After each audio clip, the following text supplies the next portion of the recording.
big interstate projects, so all in between. So, for members of the public that are here today, Erica Anderson is the Director of Economic Development at Atlantic Sky Regional Council, and Kristen Winkler is the Executive Director of the Fritz Broad River, through which all the federal dollars have to flow through approval and so forth before it can happen.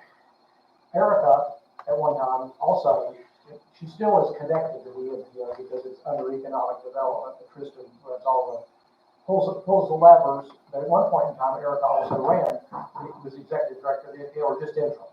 No, just holding that transition to yeah. So that sounds like interim, but yeah, maybe not officially. Never. So anyway, they're both very knowledgeable. We appreciate them coming out to be with us. And why don't we just go down? You know, some people who let everyone introduce themselves. Pam, what you start? I'm Pam King. Nice to meet you. I'm Ryan Service, nice to see you. George Patrilla, nice to meet you. Doug A, nice to meet you. Bill Christie. Nice to meet you. So we'll turn it over to you. All right. Thank you. Absolutely. Thanks for having us. Can you hear me okay? You can take your mask, if you're comfortable taking your mask off, you can. You don't have to. Don't do it if you're not comfortable. If the public can probably, folks behind you, hear you better. So if you're not uncomfortable taking it off, you can. No, that's fine. This my voice here, so this is an overview for federal funding, and I'll start just a little bit with what Atlantic Sky is, who we are. And stop us if you have questions along the way. We're very laid back. Let's see, I don't know, Savannah, if the presentation's not showing up. Okay. Does she need a mic?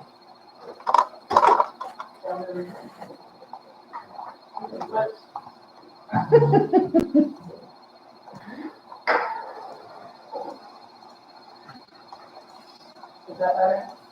Nice. Okay. Thank you. I'll give it just a minute to see if you all can see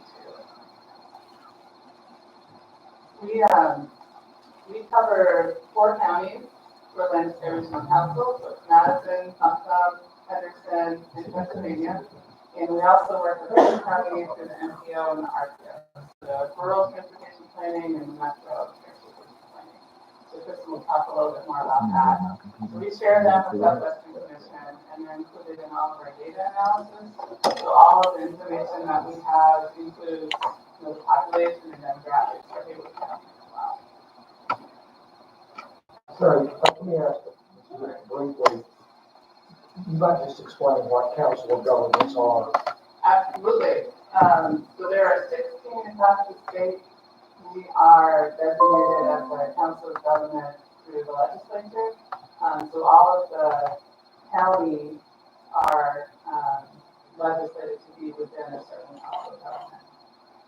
They're all lettered, so we're also known as Region B. It starts at the far west, so we see it across the state. There's been some skips as some councils of government have merged over the years. So now we're down to 16. We are regional government agencies, so we are government, although we don't have acting authority and we don't have any regulatory authority.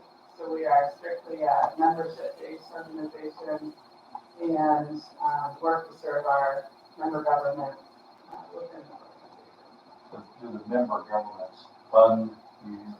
They do. They pay dues every year. I think it's Welcome. The county pays for everybody in the county. Okay. correct. But the dues are not, the dues don't really cover that much of the About operation. 5% of our. If there's what we're looking at the audited financial statements yesterday, 13 million, I can't remember what the. We're about 15 million. And so there's an administrative overhead with all the grants. Right. It has to be approved, so I can't report out there. Who approves it now? It hasn't changed hands, didn't it? It's the Department of the Interior. Yeah, so they get the overhead rate is approved, Right. and that's really where the operating funds come from. And then some of the bigger grants, I don't want to get too far afield, but there's so many moving parts, you know, to keep up with it really well. But just yesterday, the executive committee at the Land of Sky approved a contract with Dogwood and another not-for-profit entity associated with Dogwood to enter into, and this will eventually be like close to $500,000 there, I think, something like that. It's for the transportation portion of, of Medicaid.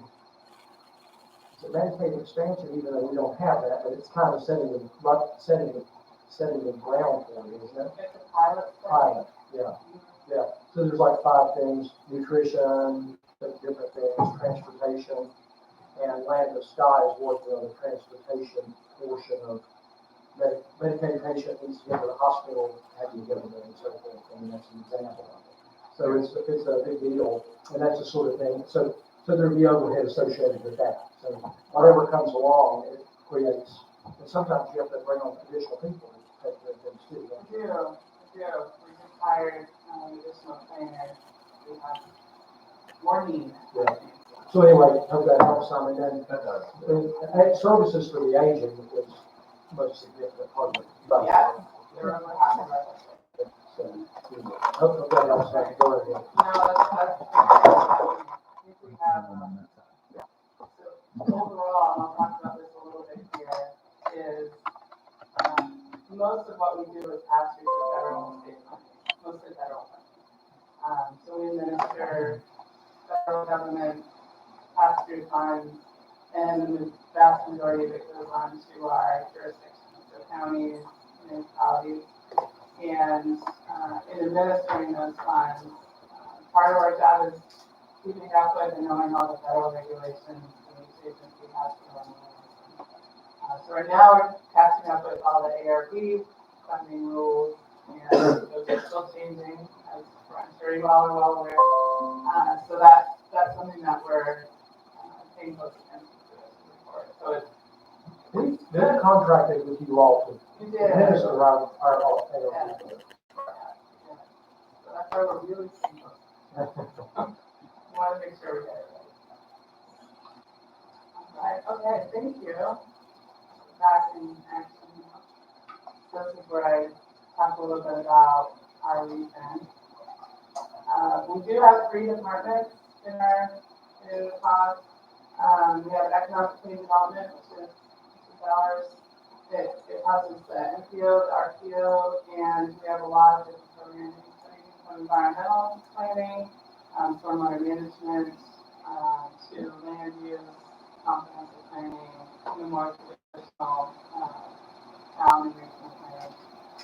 We also have resilience planning and a whole program to work with communities to see cost benefit on high-risk areas of flooding. And we have the Workforce Development Board, which several of you are familiar with, and that's really focused on finding jobs for folks and additional training for career pathways. The largest department, funding-wise, is Care Agency on Aging, and they have a large amount of funding that comes down from the federal government and from the state to pass through to the community. So that's anything from Meals on Wheels to volunteer rides for people that need to get to appointments, a whole host of things. We have the budgeting program which provides advocacy services for those in care facilities.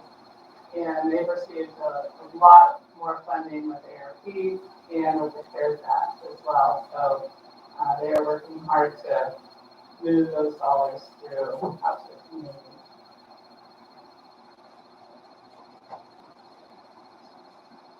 So for our regional transportation planning, you can see the blue area is the NPO and the green is the rural RPO. And RPO is through DOT and the NPO is the federal jurisdiction. So Tristan will launch that.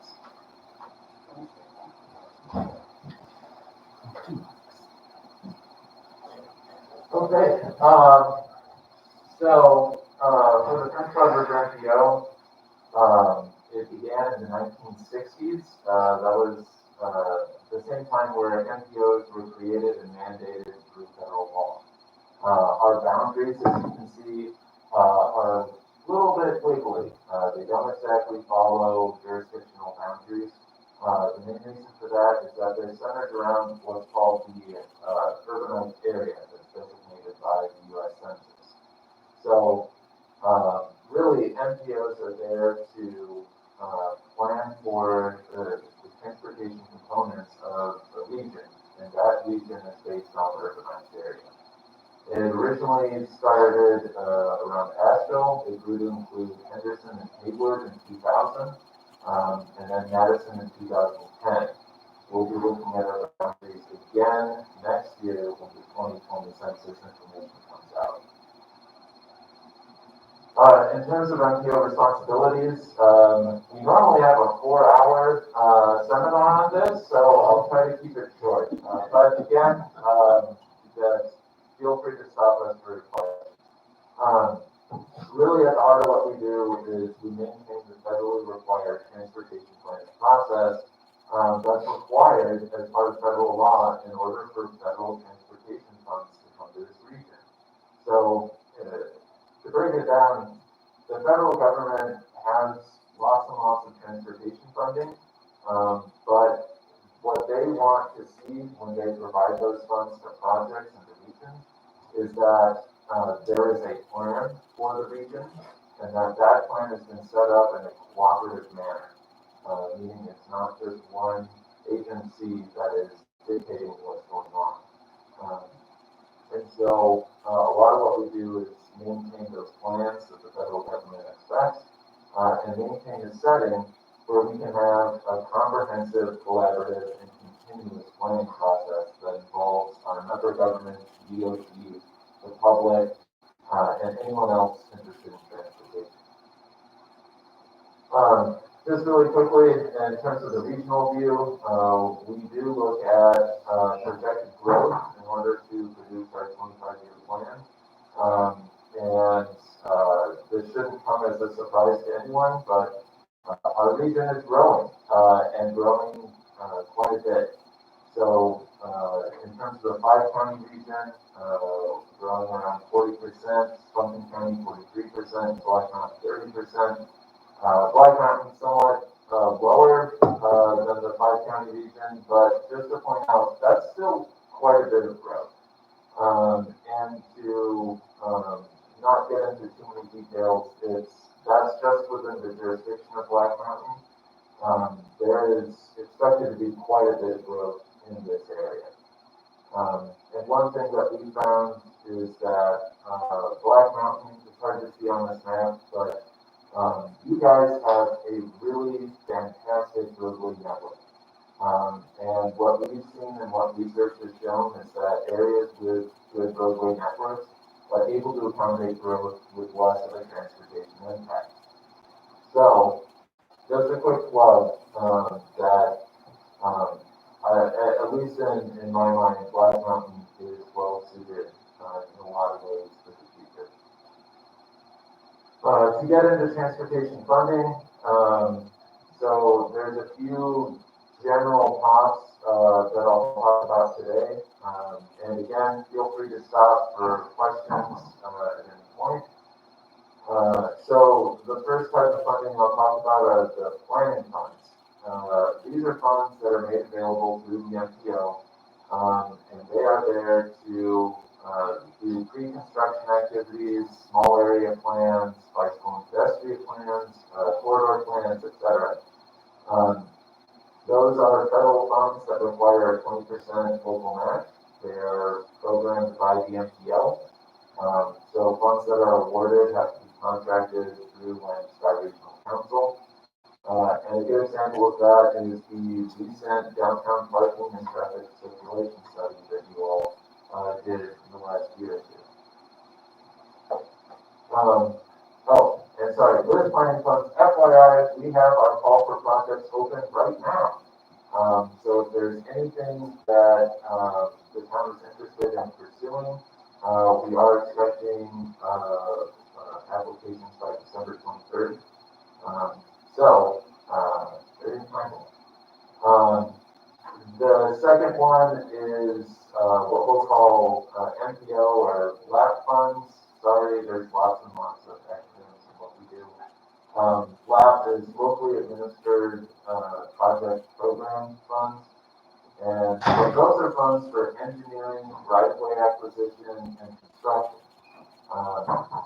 You all are familiar with these funds. That's what's funding the Riverwalk Greenway project, as well as the 9th Street Bridge replacement that was programmed last year. The MPO receives about $4.5 million per year. We anticipate that number to go up. Kristen, the sidewalks, like sidewalks and greenways, or the sidewalks kind of connect with road construction a little bit more? These funds are about as flexible as you can get.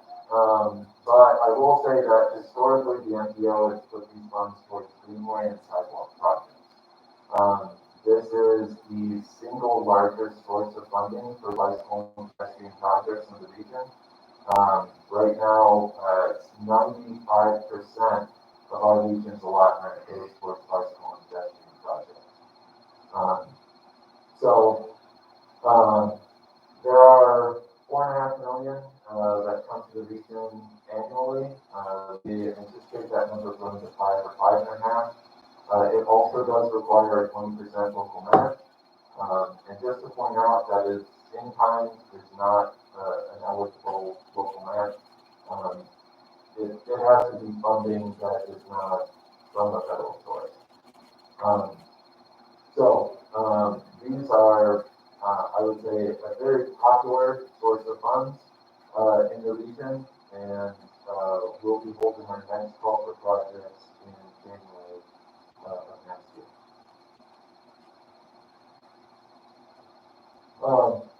Moving on, also discretionary grants. There's lots of different programs through FHWA, AIC, EPA, and a whole lot more with the new infrastructure bill. So there's lots of different match requirements depending on which program is most appropriate. Usually ranging between 20 and 50%, although there are some sources where there's 100% match. 0% match, 100% match. You'd probably be less interested in that one.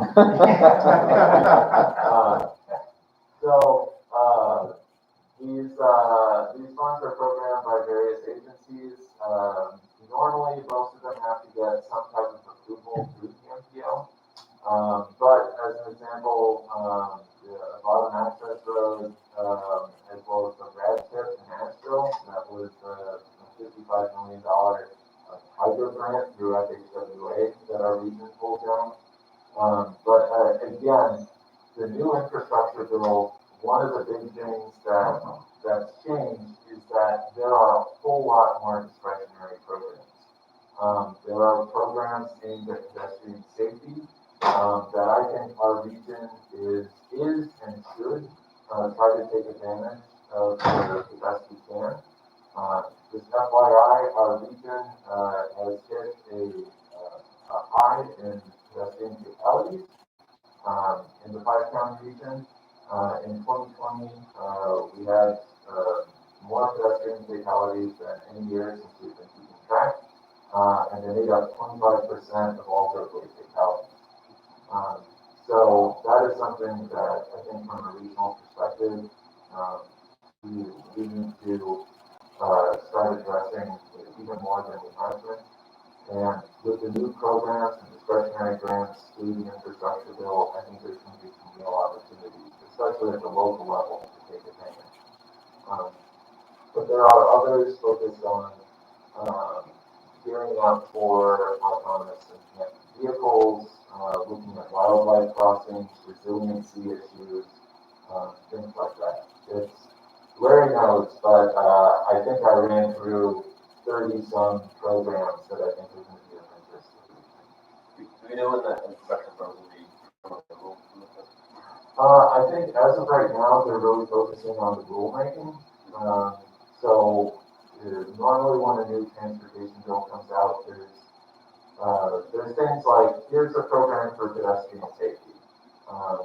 And Congress puts $100 million. And the rulemaking is where we get, all right, here's what's eligible, here's who can apply, here's the whole application process, et cetera. So, my bet is we'll get that in the next few months. And then we'll have to get our grant writers ready. These people that got to get the picture of that and don't want us to walk there thinking we're just going to be able to say, thank you. But these programs are largely very competitive. Yes, I think all of these programs are very competitive. So I think that to Jessica's point, from the national level, you're competing across the nation. And so we really have to work on putting together our most viable projects and putting together the best information that we can for those applications. In terms of the MPO funds, as I said before, they have become more and more popular. I think people have figured out that they're a good source of funds to get your local project done.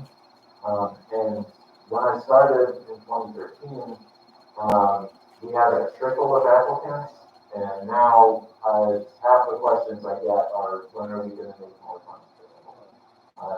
It's a very popular, very competitive. The reason being, especially for water projects, it's just affordability. Yeah. I mean, the municipalities, even the city of Asheville, would probably have more resources than any of our other municipalities in our region. But still, the greenways, the projects that are funded with local area, the LAP funds and so forth, I mean, it's 2080. So, that's a pretty big bite to take off out of your general fund spending, I suppose. And so most of these projects are not affordable, I realize. For most municipalities, including county and city, the city of Asheville. Think that's fair statement? That's a great point. And yeah, I mean, I think that also speaks to we're seeing costs increasing across the region. And so all of I have yet to get a call that the costs have gone down on a project. And here's some money back. It is always costs are going up. We didn't foresee this property. It's costing way more, things like that. And so, not to get out of the weeds too much, but part of that, and this is really a good part of the discussion, but part of it, in my recollection, in the discussions, you go, well, a mile of greenway was $1 million. That's kind of the number that was kicked around 4 years ago or something. And now a mile of greenway, and I think Jessica just telling us $3 million. And it's not just because of the cost, it is obviously just the cost of everything, but some of it is just the manner in which you have to, if you get federal dollars, you have to spend the money the way the federal government tells you have to spend it and follow their processes, and it just gets more expensive. I mean, that's also increased over the past 3 and 4 years, hasn't it? That process that creates expense. Absolutely. And I think something I was saying for the end is if you have the opportunity to fund things locally, do so. I think Josh and Jessica will tell you, but the federal funding sources are fantastic. But at the same time, there are a lot of requirements that come along with it. There's a lot of paperwork that comes along with it. There's a lot of agreements that have to be signed, and there's a lot of requirements to your project that you wouldn't necessarily have if you use non-federal sources. So something to keep in mind. I think what we told people is if you're applying for less than $1 million, don't bother. You're not. It's going to be more trouble than it's worth. find a way to make your projects bigger, more impactful. I shouldn't say more impactful, but try to get more bang for your buck in this process because, again, as Black Mountain staff knows, there's a lot that has to be done behind the scenes that can really suck up a lot of stuff. So are you like a clearinghouse if all the different municipalities have ideas about projects and you said you want to put forth the best projects because it's so competitive? Are you the folks that say, that one's probably not going to fly or this, just what's your role in the middle of all of it? Sure. So I think to go back to this slide, so I'd say the two main documents that we maintain are the region's 25-year plan, and so that is, we look at what's the region probably going to look like in 25 years. What are the transportation challenges we have, and how much money do we have to address them? Generally speaking, there's a ton of transportation funding, but there's way more transportation issues. And so a lot of what we have to do is prioritize what's most important to the region. And we express that through the 25-year plan. And then in the TIP, the Transportation Improvement Program, that's where things actually are funded. That's our document that says, here are the projects that are funded, here's their schedule, here's where the money's coming from to pay for them. That's another process that requires prioritization between us as well as NCDOT. And so we work with our local governments to really try to boil down what are our best projects, what are the ones that are most viable, and what can we get NCDOT on board with to support. At the end of the day, Pam, it's the MPO board that the staff brings forth recommendations for prioritization, that makes their way through all these plans and eventually gets into the TIP, which is, the TIP is kind of where the rubber hits the road, and that's where funded projects are. Some are not funded that are on the TIP, but it all has to move through the MPO board for approval. Yeah. And Tristan, just to add, we talk about these funds and they are significant. We're all grateful for them. But just based on our population size, I think we need to make clear to the board, we have to receive, isn't it the second smallest amount of those? Of the local SEO funds? Yeah. I would say that at least the Riverwalk project it's a significant project. Yes. But I mean, I think that I would say that Black Mountain has been very active in pulling down NPO funds. There are other jurisdictions that we keep encouraging to go after these funds that haven't at this point. The point that I just kind of wanted to make to the board members though was that we have a great number of demands, but like all these other regions, we're constrained by the resources that we receive. So while it looks like a significant number, we have a greater number of needs than can be met by that. That's all that I was trying to explain. No, that's a fantastic point.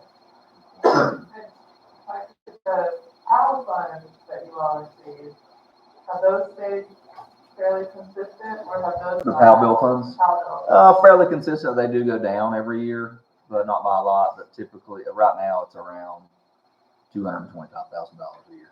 You want to basically, very simply, remind everybody what PAL funds are. Sure. So the PAL bill funds are funds made available through the state. They're appropriated to local governments primarily for maintenance activities, but there is some flexibility in how those funds are used. So I think we are seeing more local governments looking towards sidewalk projects, but generally speaking, it's another pot of funds where the maintenance needs outweigh what funding is available. You probably know for about, you might get this from 10 years.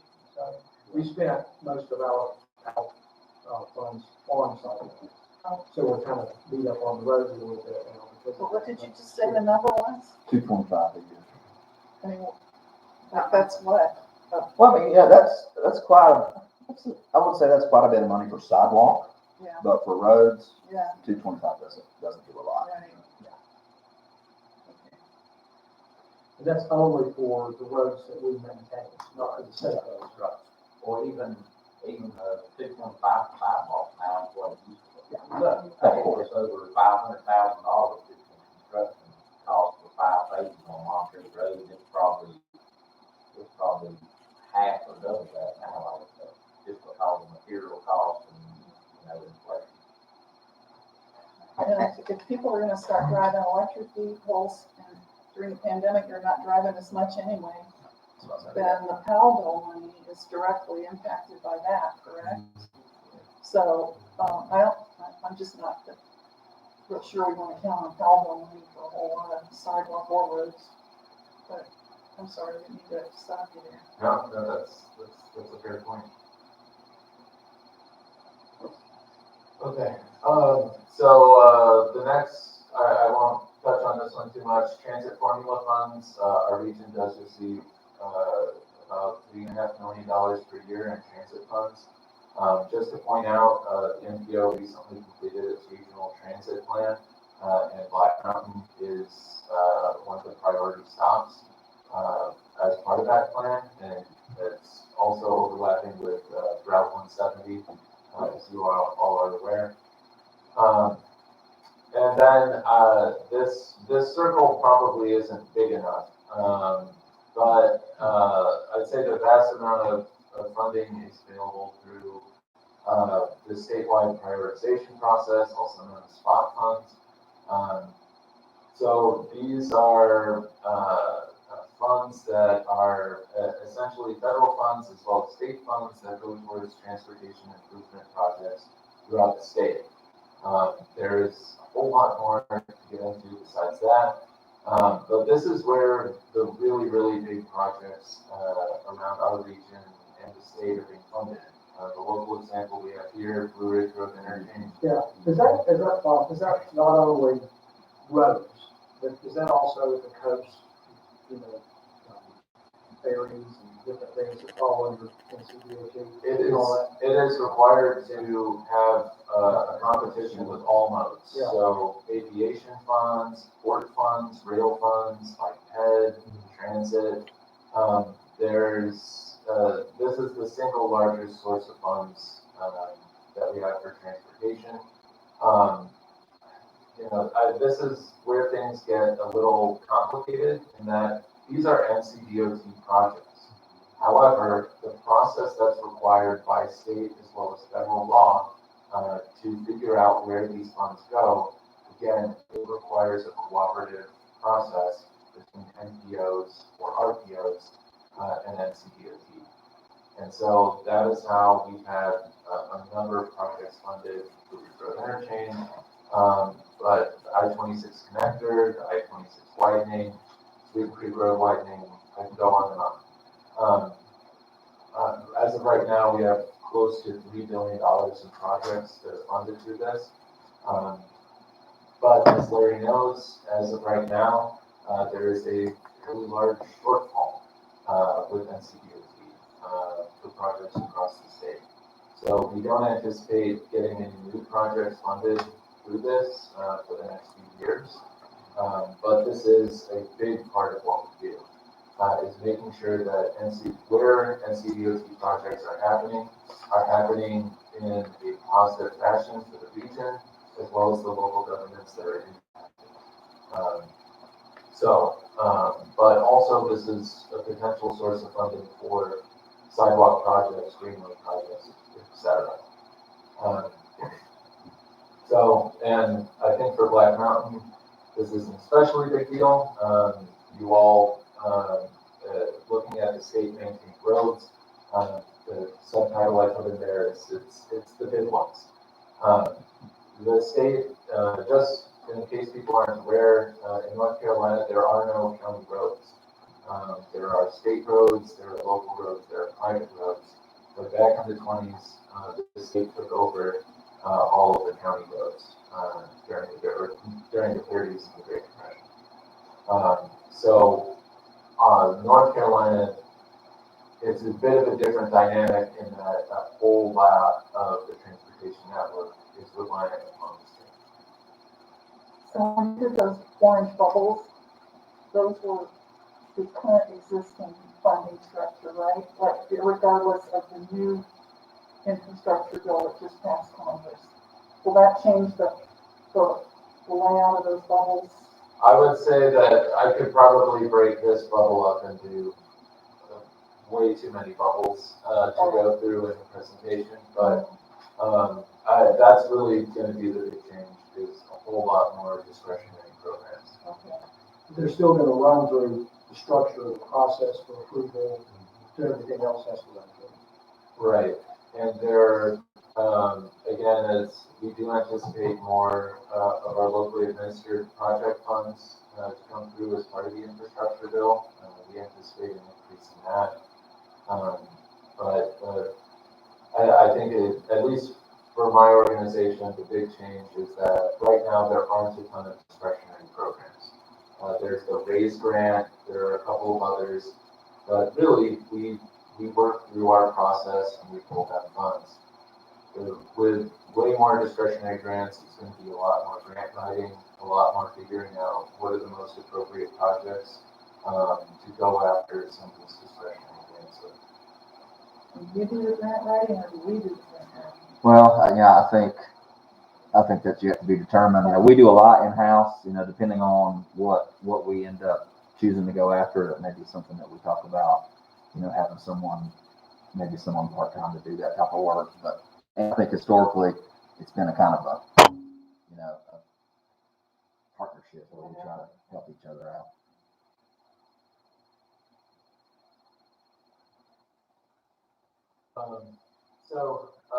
In terms of funded and planned projects in Black Mountain,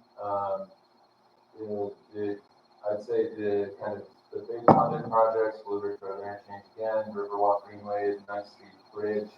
Some of the projects that we've been going after funds and trying to get prioritized and funded is the modernization of Blue Ridge Road between from the interchange over NC9. So we've seen that as a big priority, but we have not been successful as of yet.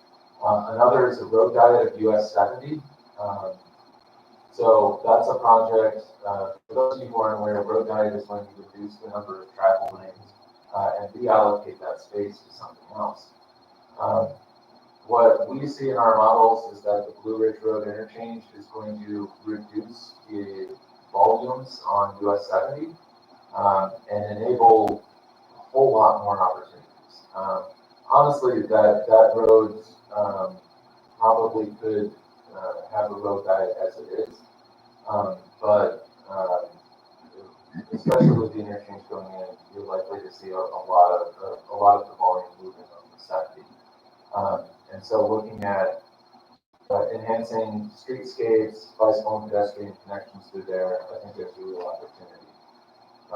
Kristen, were you aware, that you all were, that Moncrief College, in the budget that was just passed, you know, it's not going to be a college controlled facility, but it's going to be sponsored by not a good word, but this cyber security training center, and it's $30-some million over 2 budget years.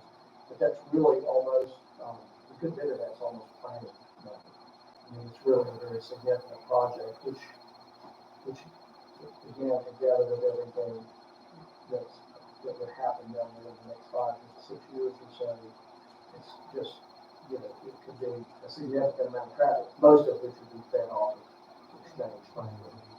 Yeah, and honestly, you guys have a successful downtown. There are downtown-like businesses, I think, moving their way down that corridor. Maybe I just say that because I'm a fan of greasy biscuits, but that corridor is changing, and in my mind, there's a big opportunity to make that a bit more downtown-esque and fit in some more of the bicycle and pedestrian connections that I know are going to be local plans. And also, Blue Ridge Road sidewalks, going north from US 70, that's something I think Josh and I have talked about since, I've worked at the NPO. And also looking at Florida trail sections, the statewide trail that goes through Black Mountain, trying to get that funded and implemented piece by piece. So those are the big projects that we've been focused on in Black Mountain. So those are already on your radar, and should new discretionary money come along, those would have a priority over new applications? Potentially, but I think that with the discretionary grants, I mean, we'll wait to see what comes out in the rulemaking, but I would want us to put whatever the best project is forward. There or something else that's kind of new.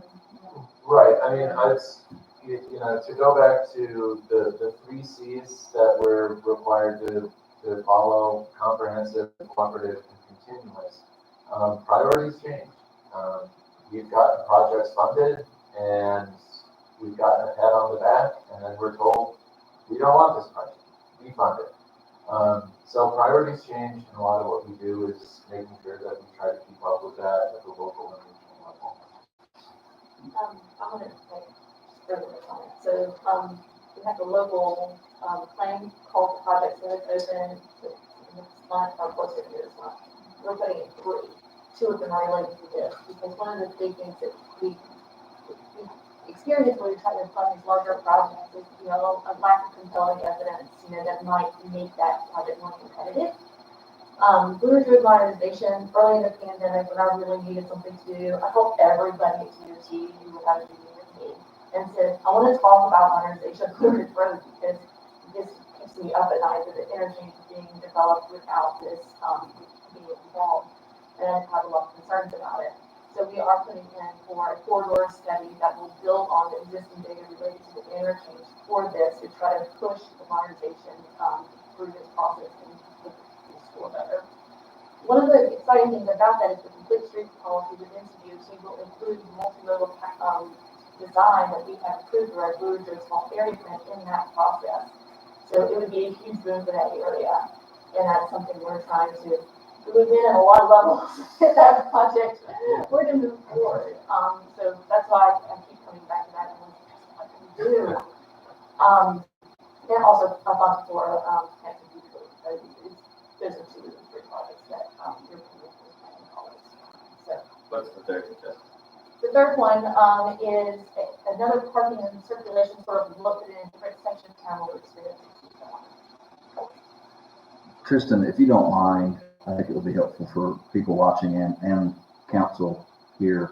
The ones that aren't funded, can you briefly explain that process, that scoring process of why those aren't funded? I'll keep it as brief as I can.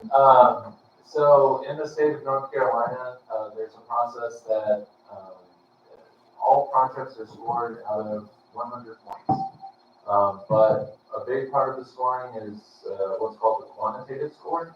And that's looking at how much congestion is there, what are the documented safety issues, what are the economic development opportunities, et cetera. And other parts are, does your DOT division and FPO support the project? And so what we've seen is that the Blue Ridge Road Modernization, its quantitative scoring has not been high enough to be successful in this process. I think we've been trying to get that project funded since, I believe, 2015. And so I think that we're going to be likely looking at what are some other options that we might have, what are some ways that we can make this project more competitive. But sometimes the data shifts, sometimes you get a few crashes, sometimes your congestion goes up, et cetera, and your project scores better. Will the interchange should impact all of that? Absolutely. And I would say in an ideal world, from a planning perspective, we aren't waiting until the issues are there. But the process is what it is, and so, we try to get projects funded as best we can. And that's funded through NCDO to ultimately. Correct. That's who you're making this case for the scores go through. Right. Who evaluates. Correct. Okay. Well, but at the end of the day, once the NPO approves their STIP and sends it down to the state board for them to vote on, it's my understanding that they very seldom change what the NPO is sent to them. Correct. So somewhat, it does require the state board to vote on it. Of course, you have to cover how many NPOs are in the state. There's 22. I guess. 22.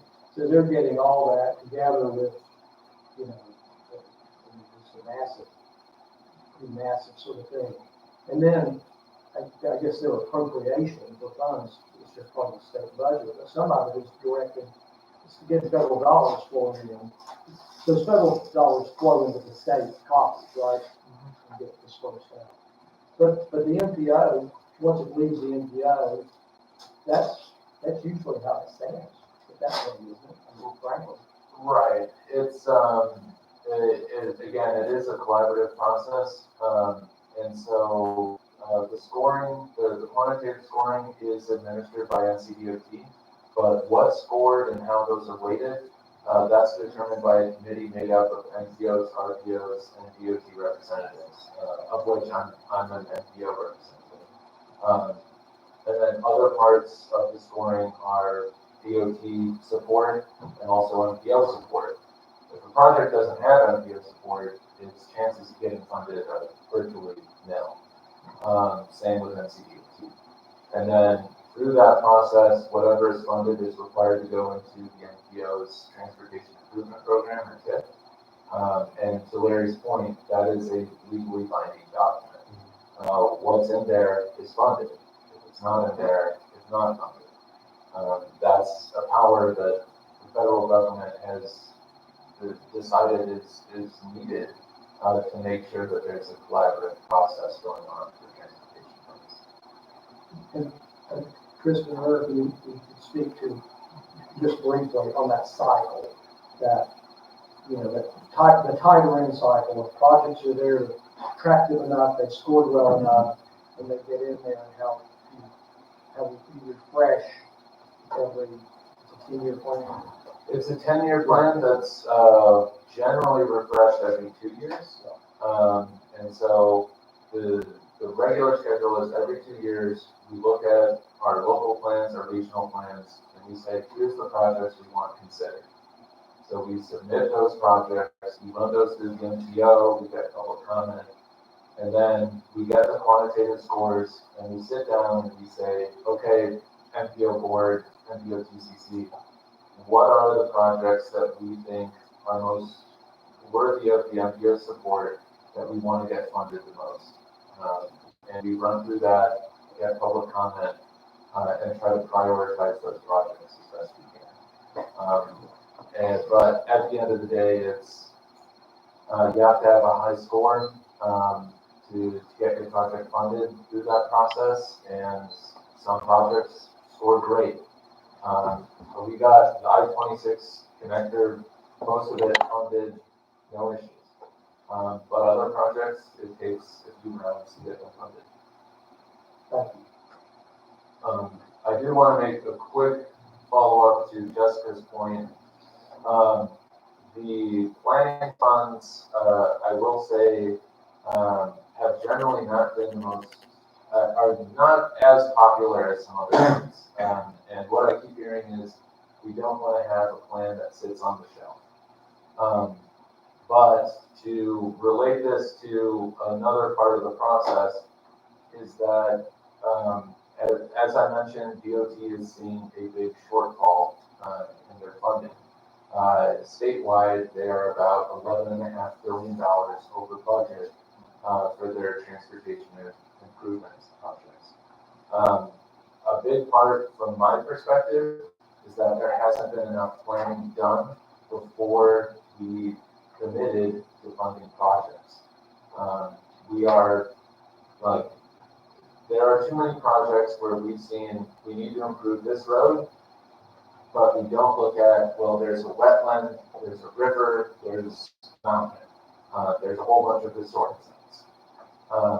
The more planning that we can do, I understand the anxiety of plans sitting on shelves, but I think we need a few more on the shelf so that we can be better prepared and better engage the public before we commit funds to these projects. It's sort of, I think it's also worth saying too, that incredible spending gap, you know, there's a lot of reasons for that.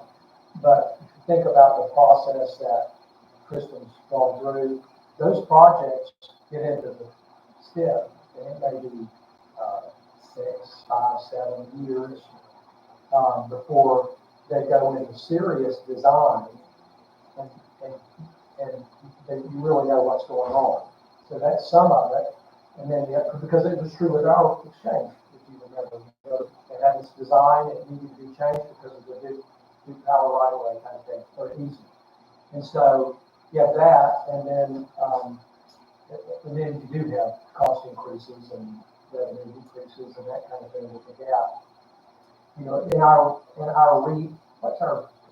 our region that, you know, the one that we were recently talking about, you and I mean, is it a region? Is it called a region? Yeah. Yeah. So our region, which takes in more than our NPO, Correct. in Western North Carolina, maybe. Yeah. We're $1 billion over. We are now over $1 billion over budget. Yeah. Congratulations. 2 weeks ago. But you know, the numbers are just kind of mind-boggling. Where we find ourselves right now.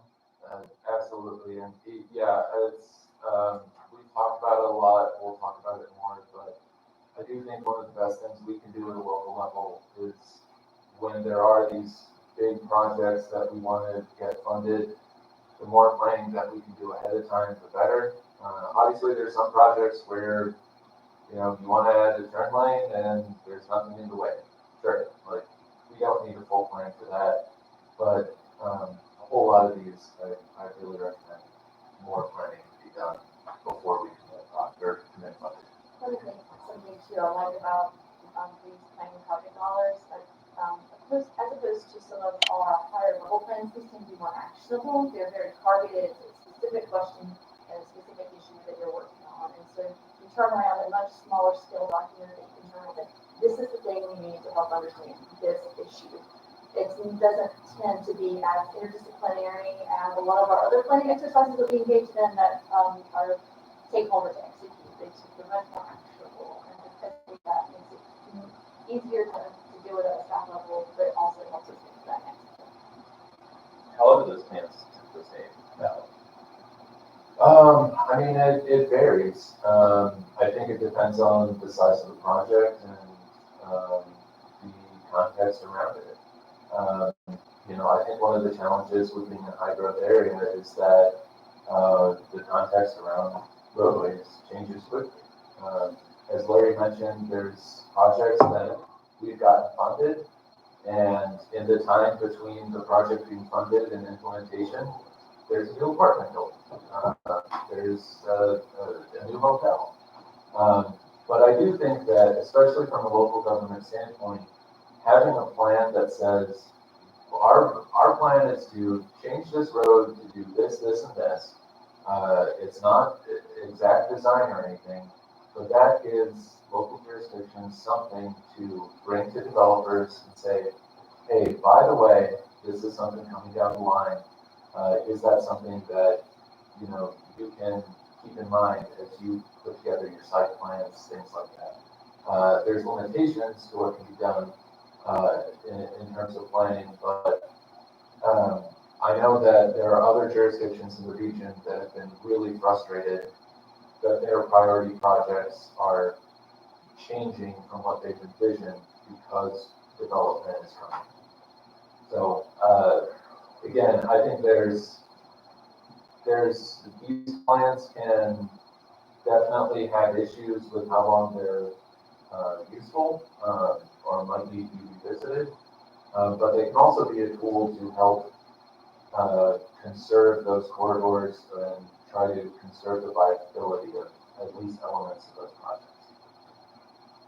Do you want to talk about do some projects require things in the plan in order to incorporate them? Yeah, so as Jessica mentioned, there's one of the exciting things with DOT's updated complete streets policy is that as long as the bike ped elements are recognized in an adopted plan, there's no local match required. And so in the past, it's been, okay, we're gonna go, do a project on this road. If you want a sidewalk, depending on your population, you're paying 10% up to 50% of that sidewalk cost. Now if it's in the plan, DOT will pay for it in full. So that's something that the Plan for every street then. yes. All right. Oh. I'm very good.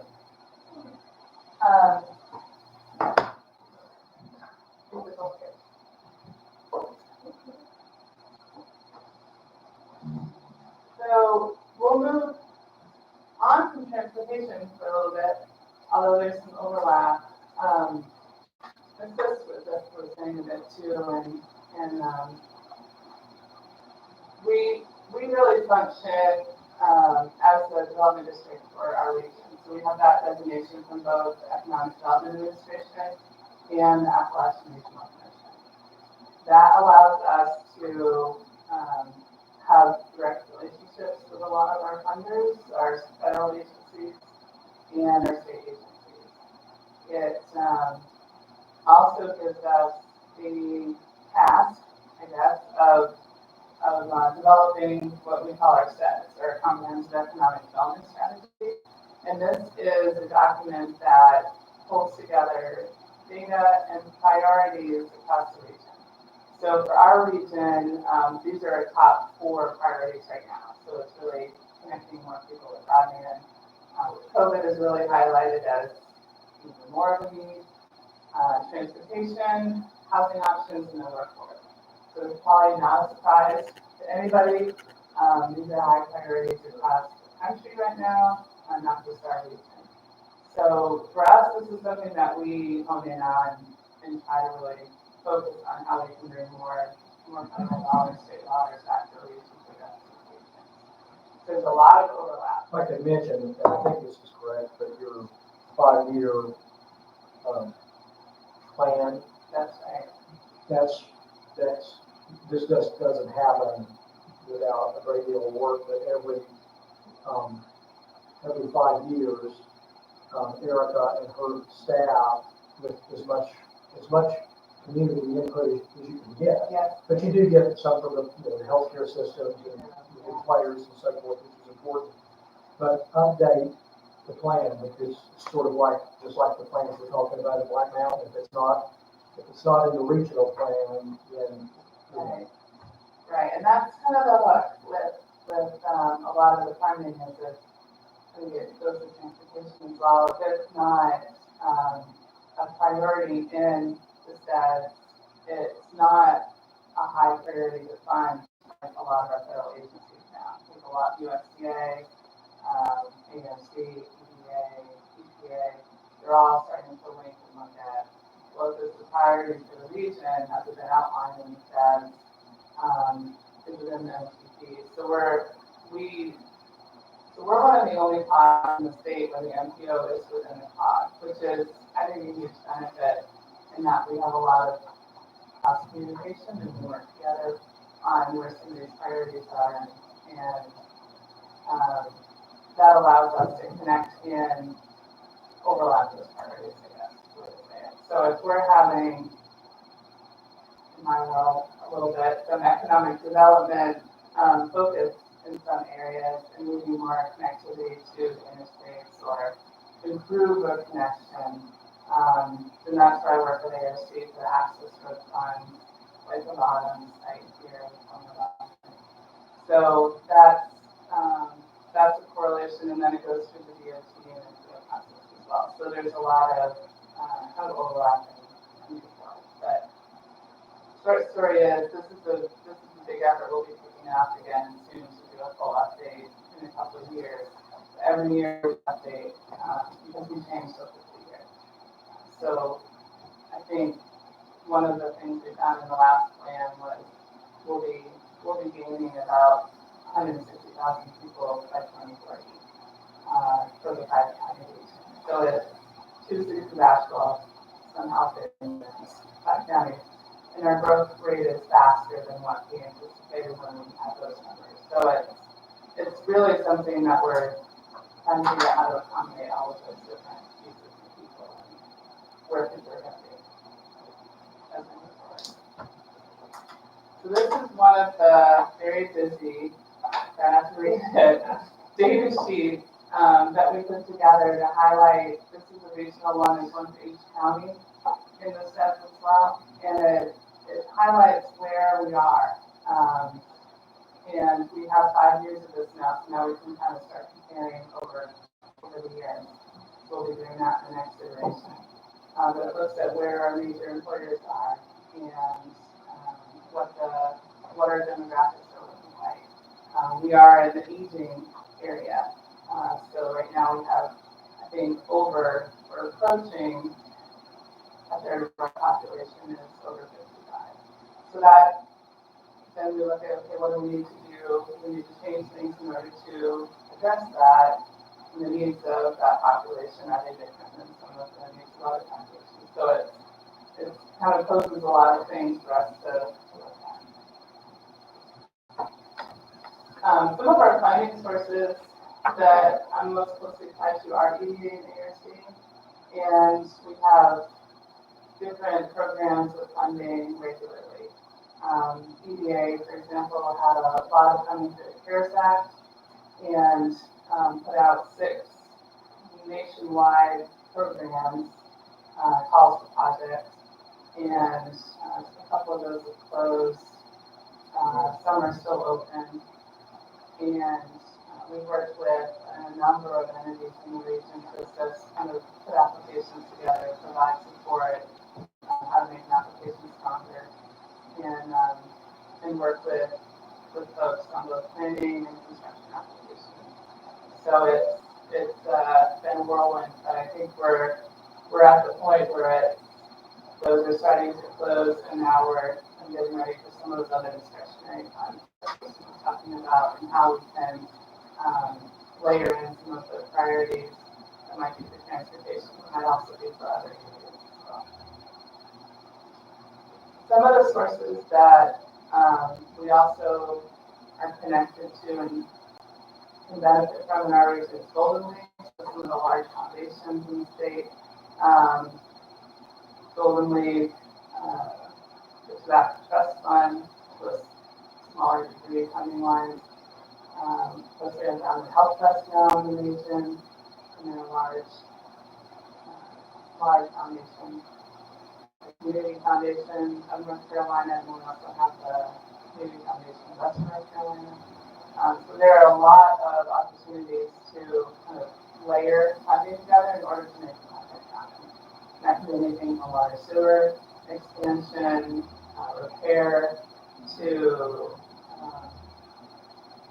feasibility studies for affordable housing or workforce housing sites, to funding of those facilities. So we try to look at the planning process all the way through to implementation, because we don't like to do plans that sound healthy, and we like to do things implemented.